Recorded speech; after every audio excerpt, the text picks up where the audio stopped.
estamos iniciando mais uma edição do Lead Live Rio Grande do Sul, essa que é a 8ª edição.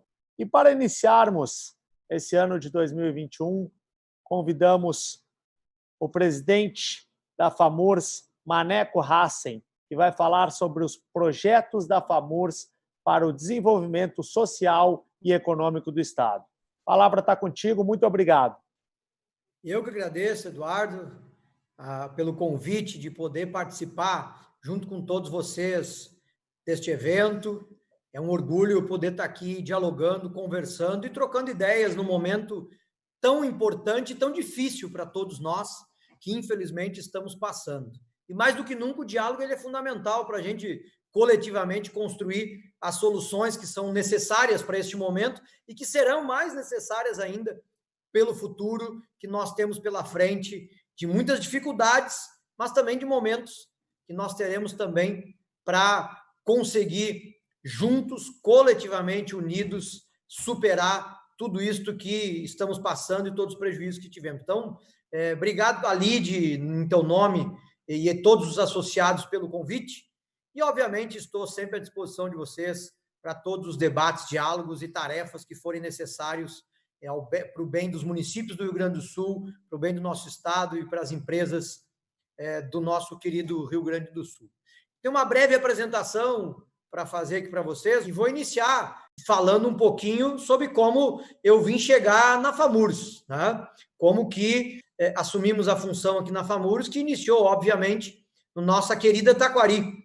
A FAMURS tem 45 anos de história, uma entidade que congrega 27 associações regionais de municípios e, a partir das 27 associações, os 497 municípios do Rio Grande do Sul que são filiados à nossa entidade, que tem um papel importantíssimo ao longo da sua história no diálogo institucional do Rio Grande do Sul e que, neste momento de pandemia, então, se sobressaiu e nós vamos falar um pouquinho sobre isso depois. Primeiro, eu quero falar um pouco lá da minha Taquari, assumi a gestão, como tu disseste bem, lá em 2013, né? Tive orgulho de ser prefeito da minha cidade por 8 anos, uma cidade que tem 27 mil habitantes, e quando nós assumimos tinha 35 milhões de orçamento, um orçamento muito pequeno para o tamanho da cidade, uma folha de pagamento que operava sempre no limite da prudencialidade, uma dívida histórica financeira e uma dívida histórica também de infraestrutura e políticas públicas na cidade.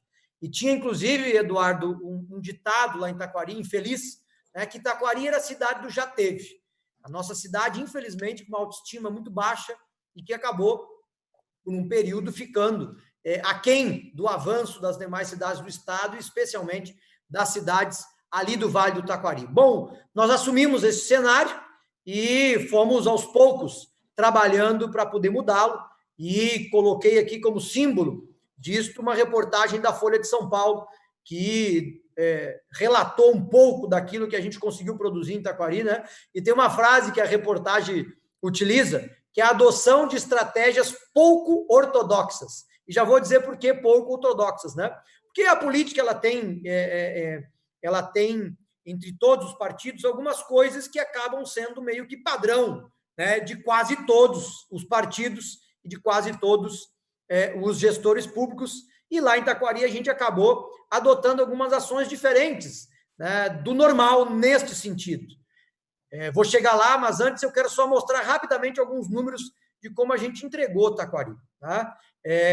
O orçamento que era 35 milhões, no último ano foi de 77, o previsto, e nós acabamos arrecadando e executando 91 milhões no nosso último ano de gestão.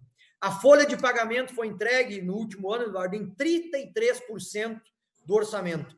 Um dos menores índices de todo o estado, o nosso índice da folha de pagamento lá em Taquari, 33%.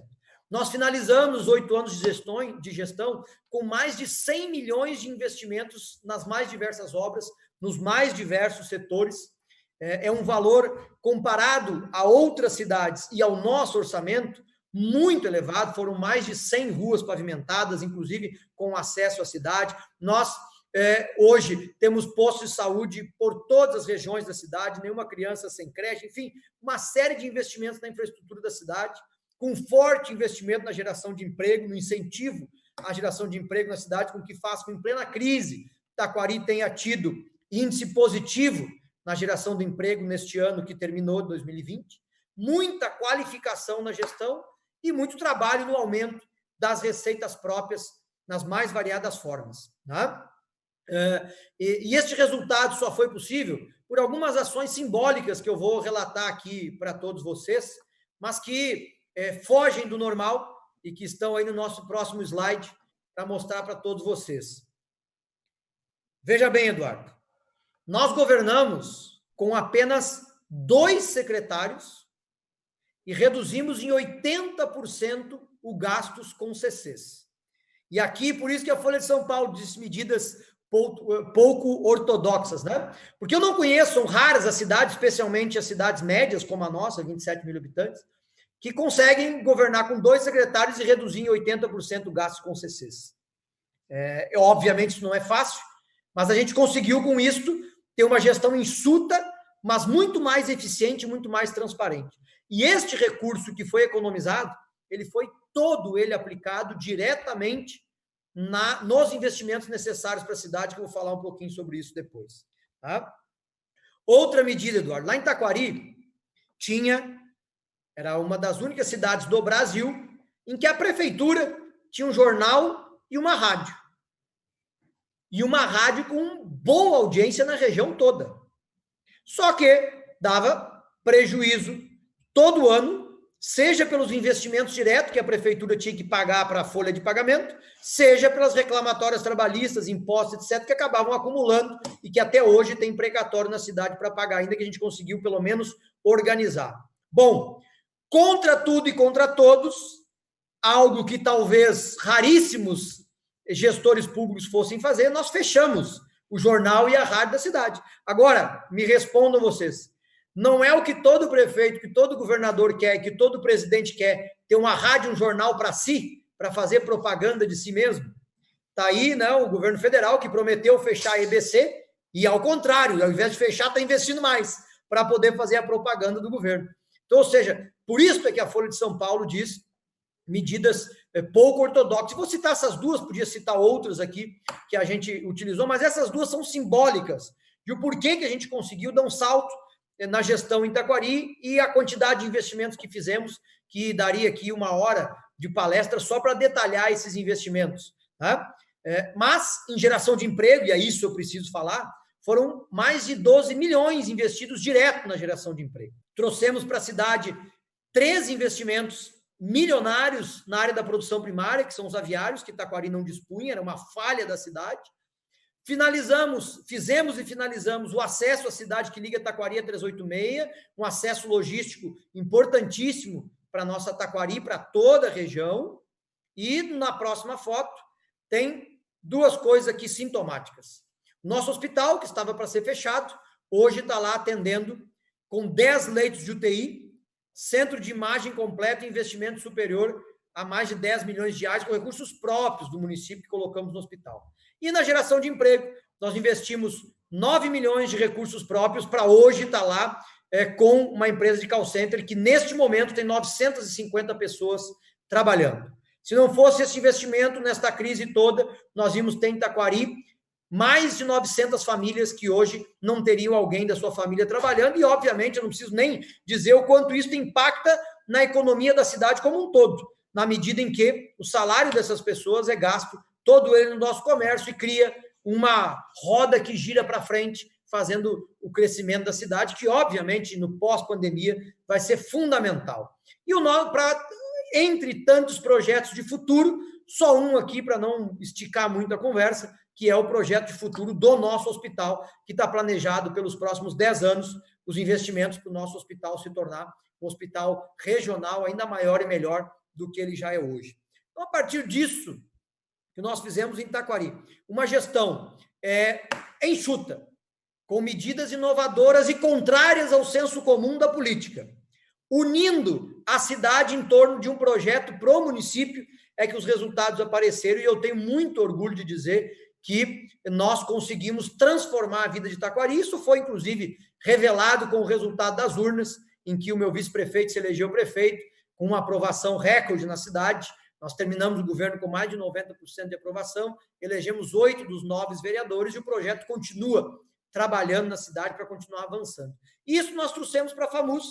Todo o planejamento que fizemos para Taquari, também organizamos um para a gestão na FAMURS, né, que, obviamente, acabou sendo atropelado por esta pandemia. Mesmo assim, não deixamos de realizar parte daquilo que a gente se comprometeu e vamos entregar agora em julho, quando a gente sair da FAMURS, um novo sistema de gestão absolutamente integrado e transparente na entidade. Estamos finalizando a implantação de um sistema de compliance e um programa de integridade, que isto hoje é fundamental na gestão pública, e queremos, a partir desta instalação aqui na FAMURS, motivar e incentivar os municípios todos do Rio Grande do Sul a ter esses sistemas de compliance e programa de integridade. É claro que a gente sabe que os municípios têm uma legislação diferente da privada, que já há uma série de critérios e rigorismo para compras, contratações, etc. Mas, por outro lado, mesmo com essa legislação firme e forte, a gente, infelizmente, volta e meia, tem notícias de problemas nas compras públicas, de má gestão, né? Infelizmente, a gente tem visto o seguinte. Então, nunca é demais a gente trabalhar com medidas que possam reduzir essas possibilidades, e a implantação de compliance e programa de integridade, na nossa opinião, é um caminho importante para a gente qualificar a gestão pública junto com a transparência. Estamos terminando aqui também na FAMURS a implantação de um lab de inovação, que vai ser algo que, pós-pandemia, vai ser fundamental para o setor público e privado, que é a inovação. Se tem algo que esta pandemia, para além das questões de saúde e economia, que obviamente são as mais importantes, mas se tem algo que a gente se deu conta, é que a gente não estava preparado no país, seja no privado ou no público, com as questões da tecnologia.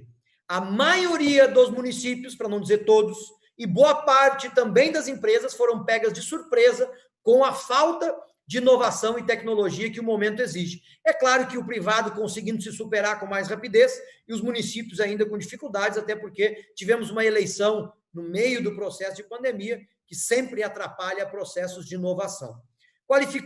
Queríamos qualificar ainda mais a Escola de Gestão Pública aqui na FAMURS, um forte apoio aos municípios, e como eu disse, foi atropelado pela pandemia, mas a pandemia também trouxe para nós uma responsabilidade ainda maior da entidade e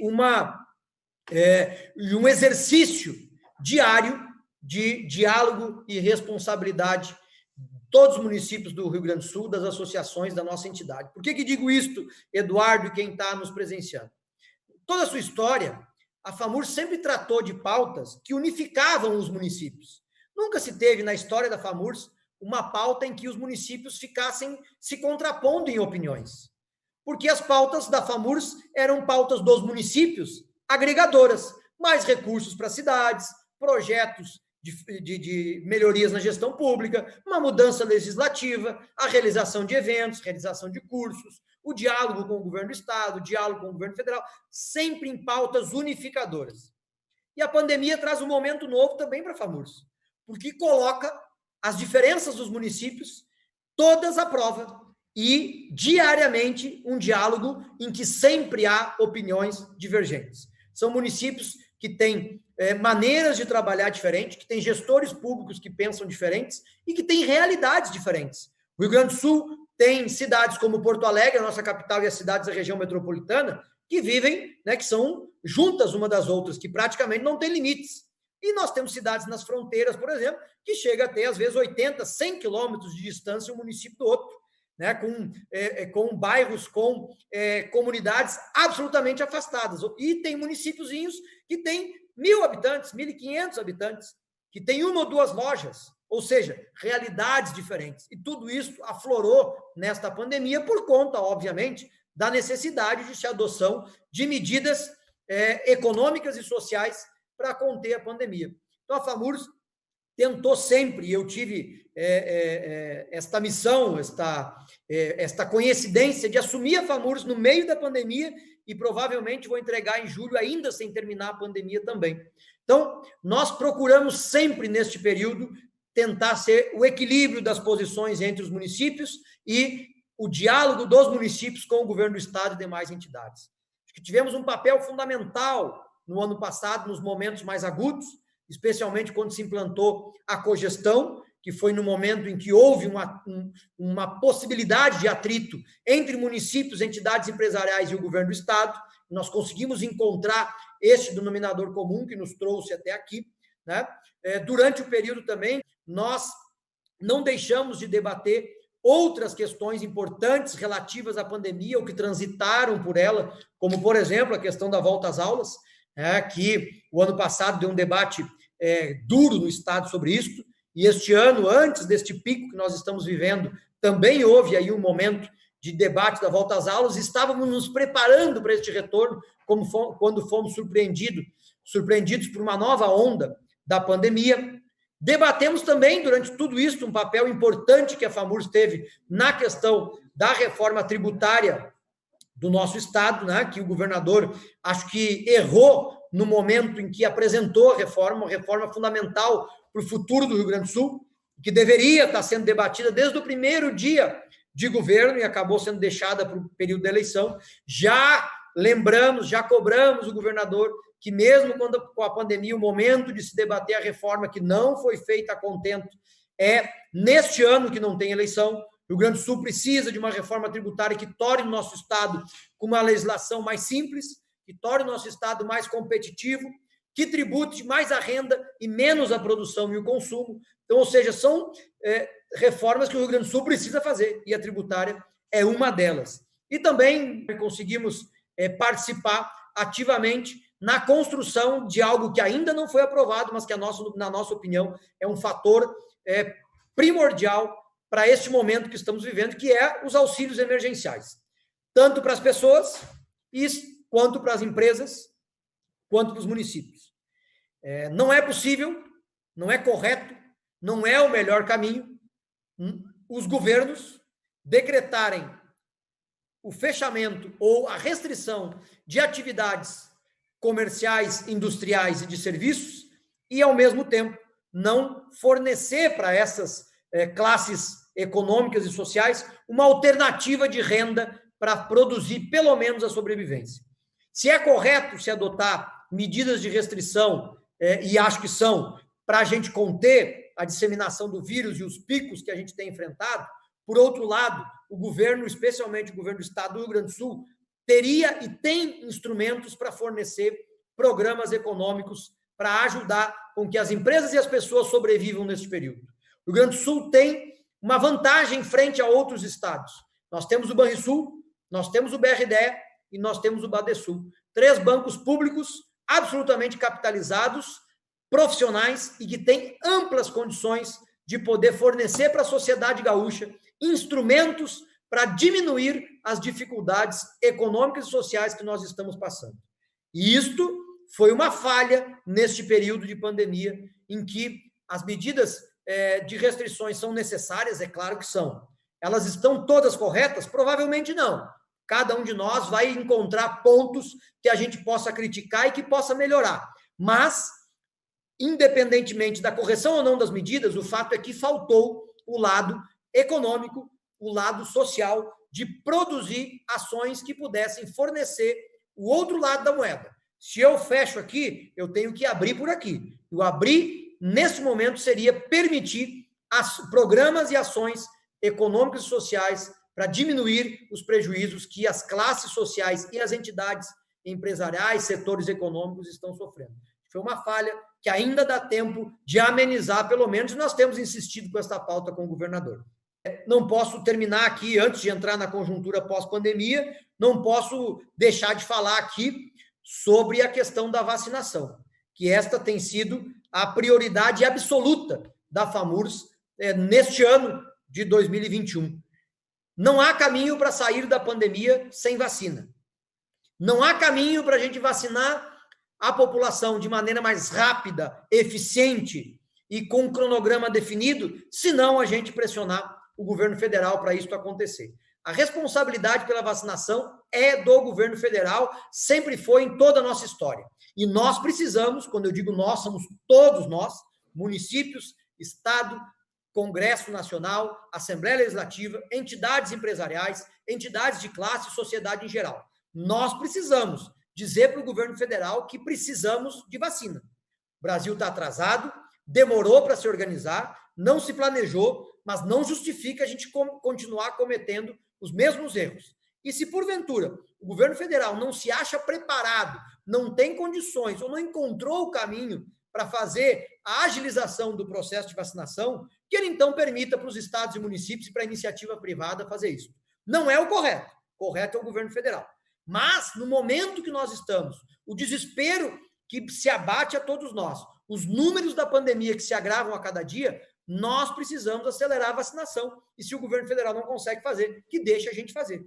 Os estados, os municípios estão preparados para isso, inclusive financeiramente. E as entidades privadas, a gente sabe que também estão dispostas a colaborar nesse processo. E a vacinação é o caminho para a gente não precisar, daqui a 3 ou 4 meses, voltar ao mesmo debate de bandeira, ao mesmo debate de restrições, à mesma falsa dicotomia que nós estamos encontrando hoje e que, ao invés de nos unir no combate à pandemia, acaba nos dividindo. E por isso, quero falar um pouquinho volta um pouquinho, Guilherme, da conjuntura no pós-pandemia. Vai ficar para nós, e tomara que ela acabe o mais rápido possível, mas ela vai acabar no que se refere à questão de saúde imediata. Mas ficará um saldo econômico e social que nós vamos precisar ter um bom tempo para poder recuperar. E eu não enxergo como fazer isso, senão trabalhando coletivamente, com ações concretas, que façam com que a gente não fique buscando culpados para um eventual erro do passado, mas que nos permitam olhar para o futuro e a gente encontrar o melhor caminho para voltar a crescer econômica e socialmente. A criação de oportunidades no pós-pandemia vai ser fundamental para que a gente desperte na sociedade brasileira, especialmente na sociedade gaúcha, o empreendedorismo, a capacidade de renovação e a nossa capacidade de união para que a gente possa recuperar aquilo que é possível no pós-pandemia, porque as vidas e o tempo a gente não recupera, mas para a gente se recuperar econômica e socialmente. E para isso, muito diálogo e muita responsabilidade é necessário. Nós não vamos poder mais tratar as coisas como uma disputa. Nós não vamos poder mais tratar as coisas como alguém ganhou e alguém perdeu, porque a minha opinião tem que ser a vitoriosa ou a minha opinião tem que ser a derrotada. Nós vamos precisar ter muita maturidade e para poder voltar a crescer, desenvolver, gerar emprego e renda. O saldo que vai ficar depois da pandemia, ele é horrível, ele já está sendo horrível. Empresas com dificuldades, empresas falindo, pessoas desempregadas, dificuldade de sobrevivência, inclusive. E para isso, nós temos que tratar as coisas como elas devem ser. E, na minha opinião, e fiz esta imagem aqui simples, mas muito simbólica, não se trata do público versus do privado. Se trata do público mais o privado, ou do privado mais o público. Nenhum dos dois vai sobreviver se não entenderem que eles são um corpo só, com objetivos diferentes no primeiro momento, mas únicos e iguais, pensando no futuro, que é o crescimento social e econômico da nossa sociedade. Não é possível o setor público sobreviver sem o setor privado, e não é possível o setor privado se recuperar num pós-pandemia sem que o setor público tenha participação efetiva nos investimentos e na capacidade de financiamento também do setor privado. Por isso, eu sempre insisto que o diálogo e a responsabilidade são fundamentais, ainda mais em momentos de crise como esses que nós estamos passando. É preciso que a gente tenha toda a maturidade nesse debate. É preciso que a gente tenha sangue frio e, ao mesmo tempo, muito coração para enxergar que, acima das nossas vontades individuais, acima, eventualmente, de um erro ou de um acerto que cada um de nós teve no passado, acima de um arrependimento que cada um de nós possa ter tido, o momento agora é da gente olhar para frente. E, para olhar para frente, a gente não pode cometer os mesmos erros do passado, mas não precisamos nos condenar por isso. Por isso, na minha opinião, o público e o privado são fundamentais para a gente superar o pós-pandemia, para gerar emprego, para gerar renda e a economia só vai crescer se tiver dinheiro circulando. Para ter dinheiro circulando, as pessoas têm que ter renda e possibilidades de acrescer a sua renda, para que esta renda sirva para fomentar o consumo, e o consumo sirva para fomentar a fábrica. E esse círculo virtuoso possa fazer com que a gente cresça, se desenvolva de maneira coletiva. Do contrário, a situação só vai se agravar e nós vamos enfrentar cada vez mais dificuldades. Para isto, não tenho dúvida que os municípios têm um papel fundamental e querem cada vez mais aumentar as suas responsabilidades para poder ajudar a todos nós a sair desta crise. Por isso que a FAMURS também, neste ano de 2021, junto com a CNM, já iniciou o movimento no Congresso Nacional para que os municípios, ao mesmo tempo que aumentam suas responsabilidades, tenham também a capacidade de financiamento e a capacidade de ter autonomia para fazer as ações que cada município precisa. É necessário que o Pacto Federativo no país, que nada mais é do que a legislação que estabelece o repasse de recursos no Estado, municípios e União, que hoje faz com que mais de 50% do arrecadado fique na União, mais de 20% fique no Estado e a menor parte venha para os municípios, nós precisamos inverter essa lógica. Porque é aqui no município que as coisas acontecem.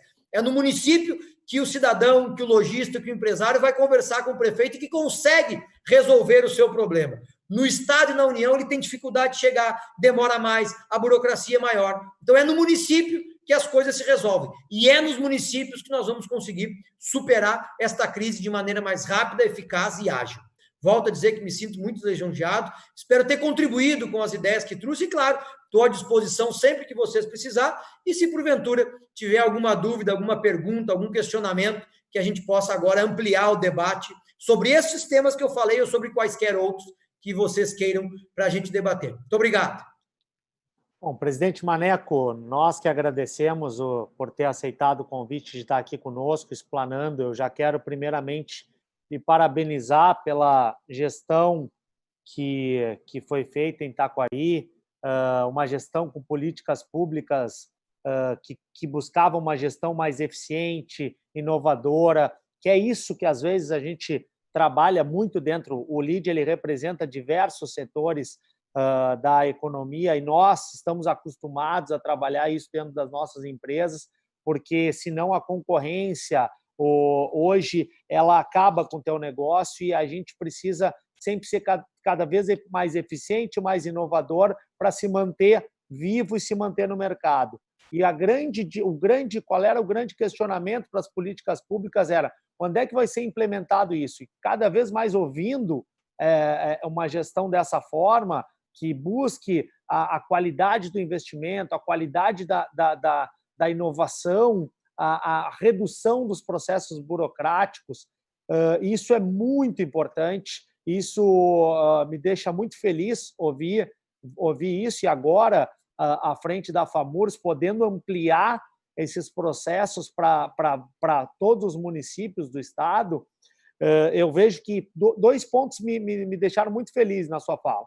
Foi a questão da pauta da competitividade, e a competitividade aqui para nós fazem 2 anos que a gente coloca ele como centro das nossas atividades, inclusive a gente trabalhava isso dentro do Executivo Estadual, começamos com essa pauta dentro do Legislativo Estadual, através do presidente Hernani Polo, estamos renovando agora com o presidente Gabriel Souza, porque fazemos o ranking de competitividade dos estados, e desde o ano passado lançamos o ranking de competitividade dos municípios. E acredito que dessa forma também podemos ajudar a FAMURS a poder identificar questões de infraestrutura, inovação, qualidade dos investimentos, déficit fiscal. Tem uma série de compromissos e pilares que são colocados que a gente entende que isso é muito importante para balizar e também ajudar os gestores públicos na tomada de decisão.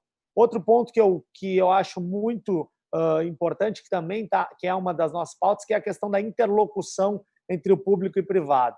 É só dessa forma que nós vamos levar o Estado a uma posição melhor de destaque no cenário nacional, a uma melhora do desenvolvimento econômico e social, algo que a gente vem perdendo, infelizmente, nos últimos anos. mas que eu tenho certeza que se a gente trouxer de novo o público, o privado, construindo juntos, a gente vai ter políticas públicas de desenvolvimento. Então, dito isso, eu gostaria de começar falando um pouco desses. Claro, a gente tem aí um cenário muito desafiador. Eu imagino tal a dificuldade hoje de ser um gestor público em um cenário de pandemia, mas o desafio também mostra os grandes gestores e a capacidade deles de compromisso de resolver tais questões. Estão preparados e estão lá para isso. Então, eu gostaria de entrar em algumas pautas, como eu vou colocar alguns itens que eu acho importantes, que estão muito proeminentes nesse momento. A questão da vacinação foi colocada sua como uma política pública federal. Na semana passada, eu estive com o presidente Gabriel Souza em São Paulo. Nós visitamos 2 laboratórios. Eu sei que amanhã o presidente está indo lá para fazer um protocolo de intenções de assinatura junto ao Butantan, com o Legislativo e a FAMURS, para fazer esse protocolo. Como é que está sendo essa questão? Como é que está sendo a gestão das vacinas? Eu acredito muito que a gente só vai passar por esse processo da pandemia no momento que a população for vacinada. Essas questões de uso de máscara, esses protocolos são mais paliativos, mas a gente só vai conseguir voltar a uma normalidade através da vacinação, e a gente vê um protagonismo dos municípios e dos estados que foi deixado um vácuo pelo governo federal, e agora a gente está vendo esse protagonismo e essa intenção realmente de resolver essa questão, que já estamos há 1 ano aí, e tem algumas atividades que talvez não aguentem mais, estejam sufocadas por isso. Queria que começássemos pelo ponto da como é que estão as políticas, a implementação dessas políticas dos municípios na questão da vacinação. Boa pergunta, Eduardo. Primeiro, eu acho que tu falaste uma palavra importante, né, para poder iniciar aqui. Falaste um vácuo do governo federal, né? Nós só estamos debatendo vacinas nos últimos 2, 3 meses e agora cada vez mais. Nós só estamos fazendo esse debate justamente porque o governo federal está falhando. Porque nunca houve debate sobre vacina no Brasil. Nenhuma campanha de vacinação, né? Tu citaste as viagens que tu fizeste com o presidente da Assembleia. Amanhã estamos indo lá no Butantan de novo. Eu tive no Butantan a primeira vez no dia 9 de dezembro. 9 de dezembro, 4 meses atrás, né? Naquela oportunidade, foi quando se lançou a vacina no Brasil, primeiro Coronavac. Antes disso, o governo federal já tinha recebido propostas da Pfizer. E ali nós perdemos um tempo fundamental. O Brasil só foi começar a pensar em vacina no final do mês de janeiro.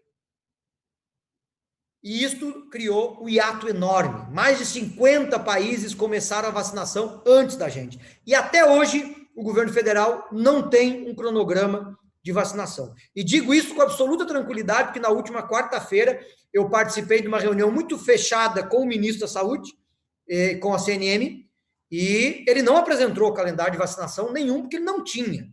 Tá? E até hoje ainda não apresentou. A cada dia tem uma notícia diferente. E por isso os estados e municípios estão se movimentando. Então, aqui no Rio Grande do Sul, inclusive as informações atualizadas de hoje à tarde, o governador já dialogou com mais de um laboratório.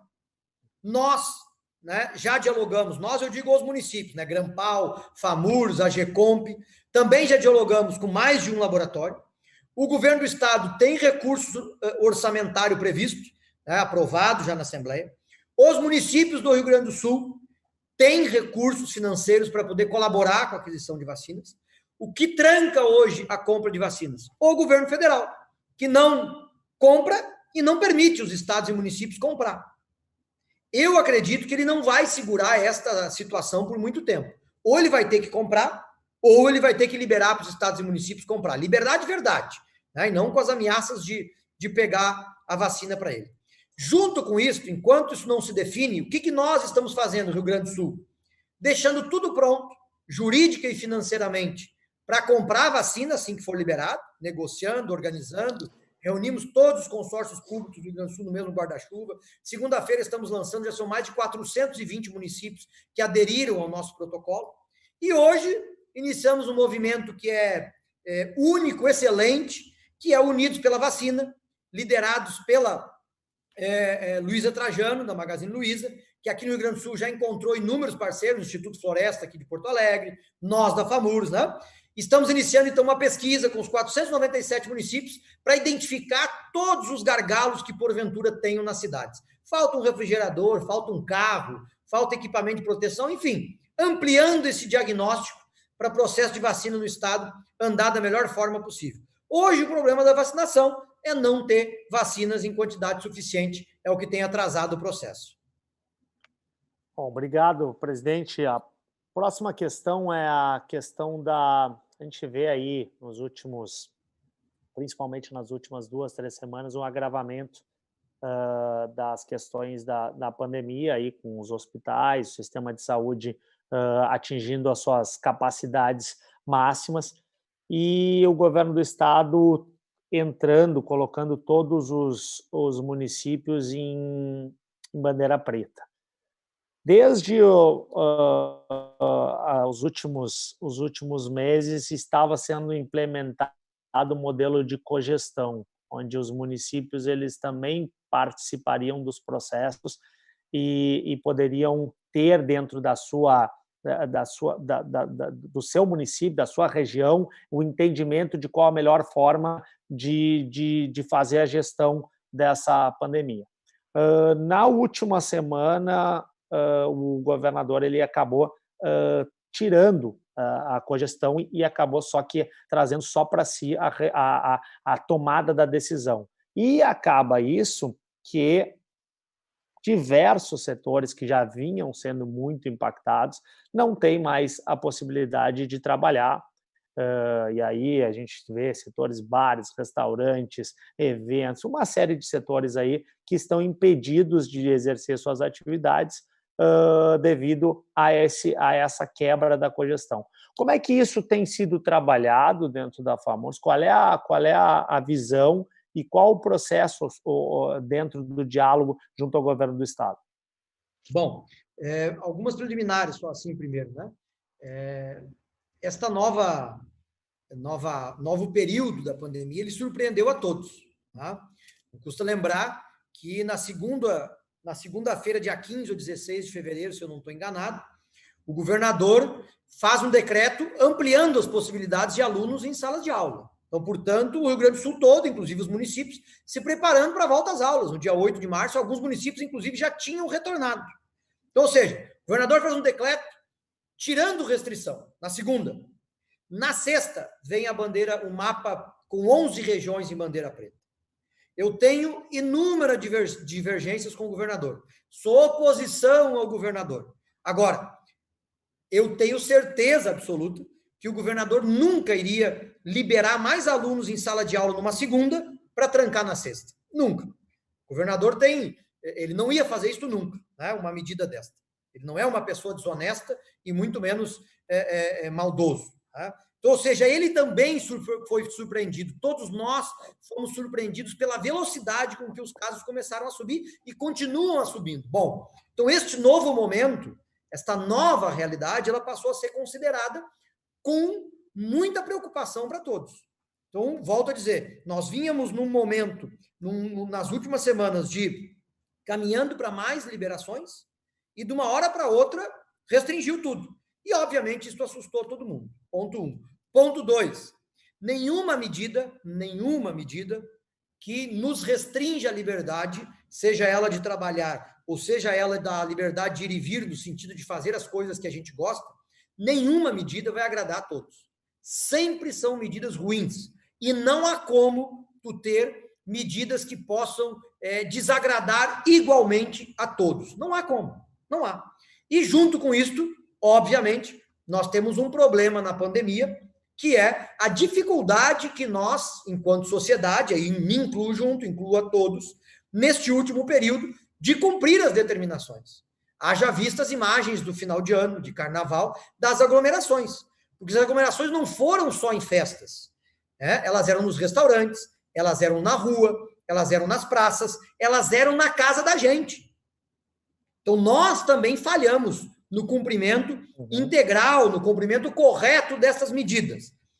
todo este caldo, somado às novas cepas da pandemia, que estão hoje comprovadas, a secretária, inclusive, apresentou um estudo hoje à tarde para nós, de que elas já estão, inclusive, em diversas regiões do Rio Grande do Sul, somado com esta nova cepa, que é mais forte, que é mais rápida na contaminação, bom, deu isso que nós estamos vencendo, e o Rio Grande do Sul hoje está em colapso na área da saúde.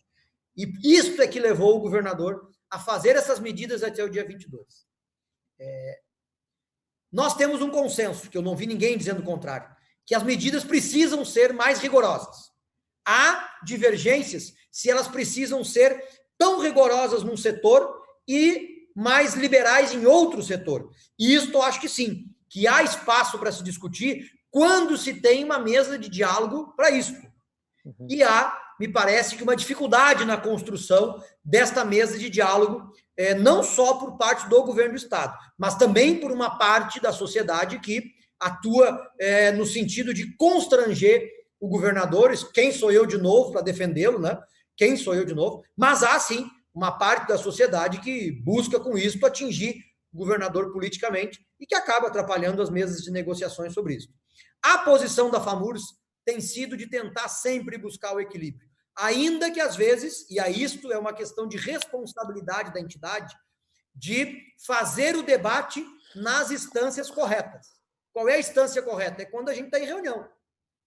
Eu não posso, enquanto presidente da FAMURS, ir para a imprensa ou para qualquer outro espaço público pregar a divisão neste momento. Por mais que eu possa não estar gostando das normas que o governador decretou, o momento é de cumprir aquelas normas, porque do contrário a situação vai piorar. Então me parece que o momento é horrível para todos nós, mas tem um prazo que é daqui a 12 dias, 22 de março, que está estipulado pelo governador, que não deu nenhum sinal de que vai mudar de ideia até lá, e até acho que não deve mesmo. Agora a questão está posta. Bom, vamos dialogar e nos preparar para o dia 22, até porque o governador já disse que mesmo retornando à cogestão, as regras da bandeira vermelha também serão mais rigorosas. Não, obviamente, como as da bandeira preta, mas serão mais rigorosas do que eram antes desta situação. Bom, eu acho que agora o nosso caminho nesses 12 dias é preparar o retorno da cogestão. E é isso que nós estamos nos dedicando a fazer e tentando colaborar com isso. Presidente, a gente vê aí uma questão de déficit fiscal muito grande dentro dos estados e também dos municípios, e a dificuldade dos prefeitos em gerirem o seu caixa, e também a dificuldade de fazer investimentos. Uma das políticas que, na nossa opinião, que se tratam de uma gestão inovadora, eficiente, são os processos de PPPs, concessões, privatizações, que eu acho que ainda são incipientes, ainda são muito pequenos aqui no Estado. Como é que você avalia isso? Como é que vocês discutem esses processos dentro da FAMURS, visto essa possibilidade que tem e esse gap que a gente tem de déficit de infraestrutura dentro dos municípios e do Estado? Bom, primeiro, né, só para os 3 exemplos que tu deu, eles têm conceitos diferentes, né? Uma coisa é tu privatizar, a outra é tu conceder e a outra é tu fazer uma parceria, certo? Bom, vamos lá. Processos de parceria e concessão, acho que são absolutamente fundamentais para o atual momento que nós estamos vivendo. Tá? Há uma dificuldade evidente do setor público, especialmente do governo, falando do Rio Grande do Sul, né? Do governo do Estado nosso, de fazer investimento. Nós até podemos discutir a medida A, a medida B, enfim, mas há uma dificuldade. Os municípios têm uma facilidade um pouco maior, porque há uma gestão um pouquinho mais enxuta nas cidades, mas há, obviamente, na proporção de cada cidade. Tá? E a União, na minha opinião, é o grande indutor desses investimentos e que não está fazendo. Esse é um ponto, mas vamos aqui para o Estado. Então, concessão e parcerias, acho que são bons métodos para a gente poder trabalhar investimentos aqui no Rio Grande do Sul. Quando se trata de privatização, aí é um debate que, na minha opinião, tem que se dar sob o caso concreto. Por exemplo, eu não acho correto privatizar o Banrisul. Um banco que é público, que dá lucro e que tem um papel no desenvolvimento do Estado. Então, acho que este tem que ter um debate, um olhar diferenciado para esse tipo de situação. Tá? Para citar um exemplo. Todos os três, no conceito, podem ser aproveitados. Aí vai dos termos. Nós já tivemos aqui no Estado, por exemplo, concessão de rodovias, né? Acho que, se eu não me engano, no governo Brito, que há um consenso hoje que foram horríveis os contratos firmados naquele período, que se estabelecia as praças de pedágio, não se estabeleceu obras de duplicação, obras de melhorias nas estradas. Bom, os contratos que hoje, vou pegar aqui o exemplo, a concessão da 386, que eu acompanhei todo o processo, né? Era prefeito em Taquari, e acompanhei em todas as audiências públicas do início ao fim. Bom, me parece que ali, se o contrato for cumprido, tem um bom contrato, porque há um investimento em duplicação, em melhorias nas entradas das cidades, etc, etc, etc. Um cronograma claro de obras, né, que inclusive foi melhorado durante as audiências públicas. Então, resumindo, concessão, parceria público-privada. Fico mais tranquilo com esses dois modelos, porque acho que eles são muito bons e são possíveis de se estabelecer métodos e contratos que permitam que a sociedade participe, fiscalize e continue ajudando. Privatização, tem que olhar o caso concreto. O que se quer privatizar? Bom, quero privatizar tal situação. Bom, então, ali se analisa se é o caso, se vale a pena, se é proveitoso para o Estado ou não. Fazendo um lembrete. Mesmo com as privatizações que foram feitas no Rio Grande do Sul nas últimas décadas, o déficit do Estado continua aumentando, com raros momentos em que a gente conseguiu segurar ou reduzir esse déficit. Por quê? Porque o dinheiro da privatização acaba sendo utilizado para o pagamento da conta diária, não para investimento e nem para diminuir o passivo que, porventura, o Estado tenha. Tu paga a conta, é como se tu pegar um dinheiro do carro que tu vendeu para pagar a tua água, tua luz e a tua comida. Ali na frente, tu não vai ter mais o dinheiro do carro. Ele acaba, se tu não fizer processos que permitam que o Estado possa crescer, se desenvolver e ter condições de suportar a sua despesa diária. Então, me parece que o Rio Grande do Sul, o problema dele é tratar para que a gente reduza o custo do Estado, isso é óbvio que precisa reduzir, custo da folha de pagamento, os demais poderes precisam participar de maneira mais efetiva nesta conta, né? E a gente trabalhar para que o Rio Grande do Sul possa crescer economicamente e, com isso, obviamente, aumentar a arrecadação. Aumentar a arrecadação com mais impostos? Não. Aumentar a arrecadação com crescimento econômico. A reforma tributária, já disse antes, na minha opinião, tem que ser para tornar o Estado mais competitivo, para desafogar aqueles setores que são prioritários para o Rio Grande do Sul, o setor agroindustrial, por exemplo, que é uma das coisas que sustenta a nossa economia, precisam ser tornados mais competitivos e a gente trabalhar melhor a tributação da renda e do patrimônio.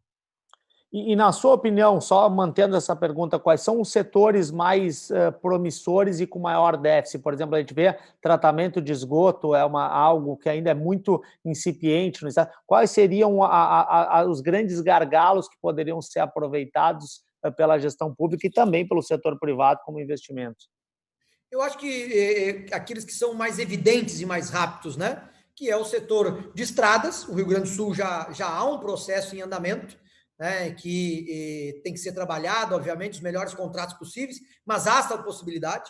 Nos grandes centros, o investimento em esgoto, né, porque a Corsã se mostra incapaz de fazer isso, e não é neste governo, naquele, é nos mais variados governos que foram passando, né, a Corsã se mostrou incapaz por uma série de razões que não cabe analisar, mas é algo que a nossa vida está exigindo, que é o tratamento de esgoto, não só pela questão de investimento, geração de emprego, etc., mas também pela questão ambiental, que começa a cada dia bater na nossa porta como problema, né? Nós precisamos tratar melhor também, aproveitando, ligando na questão do esgoto, a questão do lixo. É preciso ter políticas para a gente tratar melhor o lixo, e isso não tem como ser feito pelo público, tem que ser feito pelo privado, é um problema para os municípios, é uma das maiores despesas hoje dos municípios do Rio Grande do Sul e do Brasil, é tudo que envolve a questão do lixo. Então, assim, de forma imediata, esses dois. Há também uma oportunidade que os municípios têm dificuldade, Porto Alegre fez, que é na questão da iluminação pública, né? Nós estamos muito atrasados, não há como se conceber a iluminação que se tem hoje nos municípios com lâmpada de sódio, fluorescente, enfim, nós já tínhamos que estar tratando isso com luminárias de LED e energia solar. né? São questões que poderiam e deveriam estar mais avançadas e que não são tão difíceis assim se a gente tivesse uma política direcionada para esse setor. Bom, com a última pergunta já foi encaminhada, que foi a questão do como é que seriam as políticas de tratamento dos resíduos sólidos. Só um lembrete que eu tive aqui, Eduardo, só para voltar na questão anterior das parcerias, tá? Para não ficar só em obra, para não ficar só em vamos dizer assim, questões físicas, né? Lá em Taquari, por exemplo, eu fiz entre aspas, uma parceria público-privada para administrar 3 creches da cidade.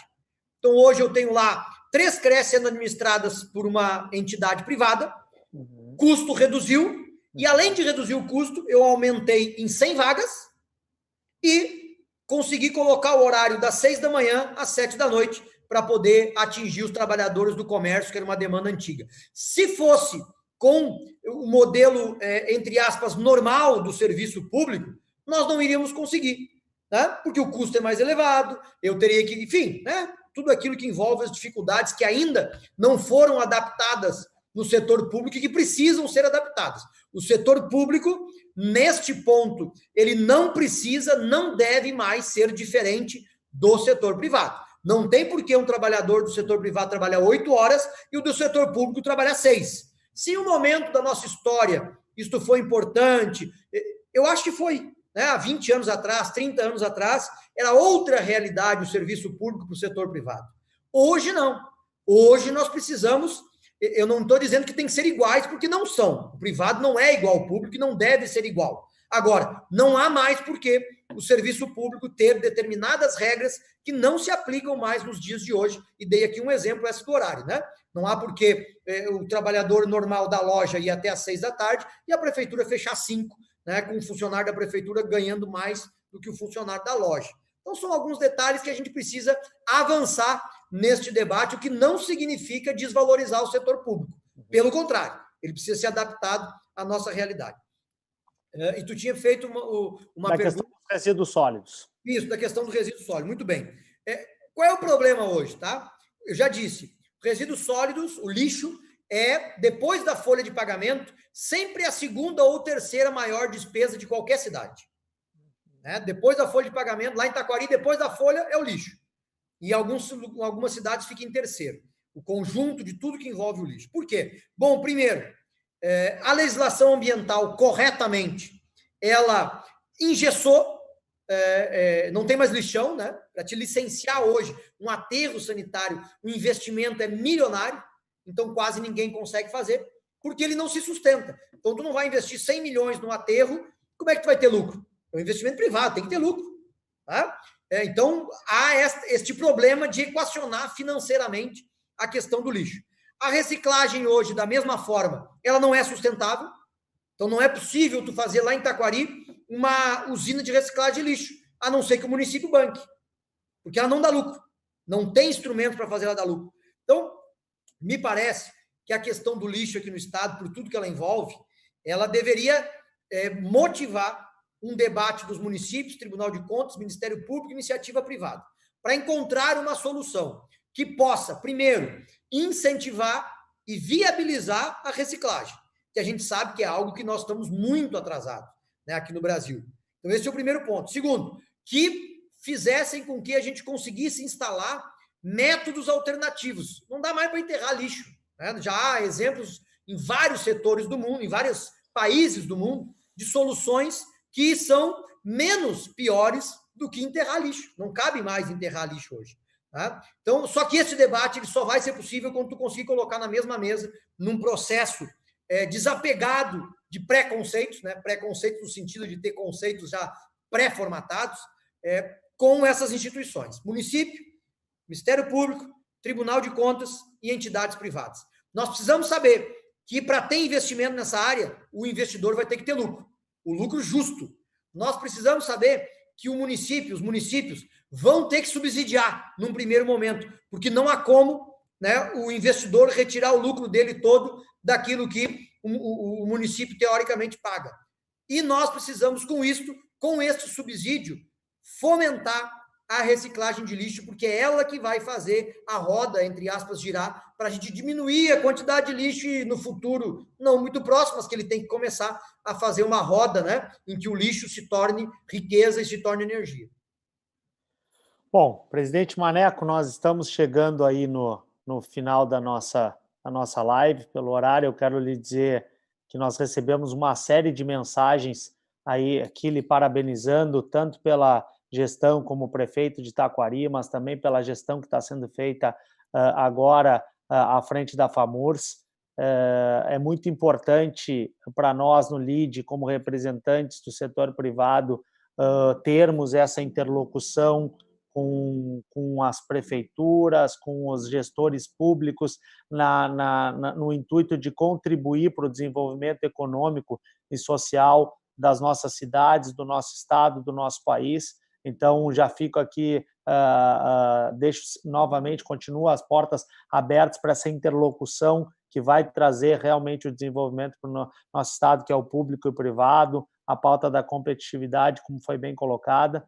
Eu quero lhe agradecer muito, lhe parabenizar pelas políticas que estão sendo implementadas, pelo protagonismo que a FAMURS tem tido nessas questões e que continue tendo isso, e nós do LIDE estaremos sempre ao lado para poder contribuir nesse desenvolvimento. Eu deixo agora as suas palavras finais e já lhe agradeço novamente, só dizendo a todos que, para quem não pôde acompanhar a nossa live, pode se inscrever no nosso canal, pode compartilhar e também assistir depois novamente, que ela vai estar no nosso canal do LIDE Rio Grande do Sul. Eu quero agradecer, Eduardo, mais uma vez o convite, parabenizar vocês por essas iniciativas. Eu vi que já teve outras palestras dos mais diversos assuntos. Acho que isso é fundamental, esse diálogo. Estou sempre à disposição para sempre que puder contribuir junto com vocês e dizer que o momento, mais do que nunca, agora e para o futuro, ele é um momento de muito diálogo e muita responsabilidade. Nós vamos ter que nos desapegar, né, dos nossos preconceitos. Não é momento de alguém ser vencedor sobre o outro. É um momento em que todo mundo está sendo derrotado. Todo mundo está perdendo. E, portanto, ali na frente nós temos que ressurgir juntos. Não vai ter como nós continuar fazendo disputas desnecessárias, tendo apenas a briga para ver quem venceu ou quem perdeu. As consequências desta pandemia já são muito graves e vão continuar ainda por um período. E a gente precisa dialogar muito. Não é o momento de divisão, é o momento de união, é o momento de encontrar o que nos une e esquecer um pouco daquilo que nos separa, para que a gente consiga crescer, se desenvolver, recuperar aquilo que é possível, que a gente perdeu nesse período, porque eu tenho certeza que dialogando a gente sempre encontra pontos mais positivos que nos unem do que pontos negativos que nos dividem. E o momento é disso, encontrar os pontos positivos para a gente avançar, para a gente retomar o que perdeu e, obviamente, lamentar muito e ficar muito triste por aquilo que a gente não consegue mais buscar, especialmente pelas vidas que, infelizmente, a cada dia nós temos perdido mais. Então, fica aqui um grande abraço para todos que nos assistiram, um grande abraço para ti. Estamos aqui na FAMURS até julho, sempre à disposição de vocês para construir as melhores alternativas para os momentos difíceis que nós estamos passando. Grande abraço e, mais uma vez, muito obrigado.